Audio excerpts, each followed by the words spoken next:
Group C of the 2025 African Cup of Nations has two former champions in the Super Eagles of Nigeria, who won in the 1980, 1994 and the 2013 editions of the tournament, and the last time in 2023 they came second, losing to the Ivorian national team. While we have the Carthage Eagles of Tunisia, who won in the year 2004. The golden generation, you want to say, coached by Roger Lemaire, had the likes of Santos, Jaziri, Jaidi, Hatem Trabelsi, and a host of others. I remember in that tournament, they beat Nigeria en route to the final of that tournament. Now the Tunisians since then have hopped and popped.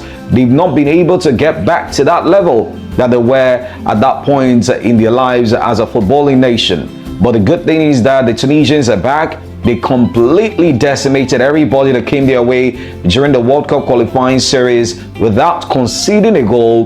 That is absolutely impressive. So we have Nigeria, we have Tunisia, and we have the Cranes of Uganda, who will be making their fourth appearance at the Nations Cup this year.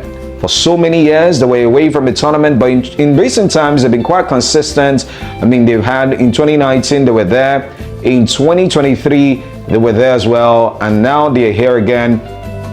Meanwhile, we have the Tanzanian national team who will be making their fourth appearance at the tournaments this year. They were at the 1980 edition, they were at the 2017 edition, 2023, and now this is their fourth appearance at the tournaments. Now let's talk about the Cranes of Uganda. Now the Cranes of Uganda, remember in 1978, they lost to Ghana 2-0 in that final, and since then they have made this will be their seventh appearance since they met Ghana in the final, making it overall 8 appearances at the tournament this year. Now this is going to be a really interesting group for the Super Eagles of Nigeria. Of course, I expect the Super Eagles to qualify automatically alongside the Carthage Eagles of Tunisia, but the place for the competition for the first place will be between Nigeria and the Tunisians.